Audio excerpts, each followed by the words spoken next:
Hello everyone, మీరు ఎప్పుడైనా ముల్లంగితో పచ్చడి ట్రై చేశారండి? ట్రై చేయకపోతే ఖచ్చితంగా ట్రై చేయండి. చాలా చాలా టేస్టీగా ఉందండి ముల్లంగి పచ్చడి అనేది. ఇది ఒక్కసారి పచ్చడి చేసి పెట్టండి, మళ్ళీ ఎందుకు ఈ పచ్చడి చేయకూడదా అనిపిస్తుంది, ఎందుకంటే అంత టేస్టీగా ఉంటుంది. ఈ ముల్లంగి పచ్చడి అనేది రైస్లోకి, రోటీస్లోకి, ఈవెన్ టిఫిన్స్లోకి కూడా చాలా చాలా టేస్టీగా ఉందండి. ఒక్కసారి ఈ పచ్చడి చేసి పెట్టండి, పిల్లల నుంచి పెద్దవాళ్ళ వరకు ఎవరైనా ఇష్టంగా తింటారు. ఇలాంటి ఆరోగ్య ప్రయోజనాలు ఉన్న రాడిష్ని ఎందుకంటే వదిలిపెట్టడం. ఇలా అయితే ఒకసారి పచ్చడి అయితే ట్రై చేసి ఎలా కుదిరిందో అయితే నాకు ఫీడ్బ్యాక్ ఇవ్వండి. ఈ రెసిపీ ఫుల్ వీడియో అయితే నా పేరు కింద లింక్ ఉంటుంది, తప్పకుండా చెక్ చేయండి. దీనికున్న ఆరోగ్య ప్రయోజనాలు ఏంటో చూసేద్దామండి. రాడిష్ లో అంటే యాంటీ ఫంగల్ ఇన్ఫెక్షన్స్ ఫైట్ చేసే గుణాలు ఉంటాయంటండి.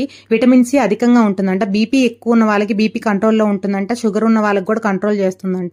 అండ్ లివర్ ప్రాబ్లం ఉన్న వాళ్ళకి కూడా రాడిష్ అనేది ఖచ్చితంగా అయితే డైట్ లో ఉపయోగించుకోండి. పింపుల్స్ ఎక్కువ ఉన్న వాళ్ళకి కూడా రాడిష్ అనేది మంచిగా కూలింగ్ ఏజెంట్ గా కూడా ఉపయోగపడుతుందంటండి. దీంట్లో అధికంగా ఫైబర్ ఉంటుంది కాబట్టి ఎవరికైనా కాన్స్టిపేషన్ ఉన్న వాళ్ళకి కూడా ఈ రాడిష్ అనేది మంచిగా ఉపయోగపడుతుంది.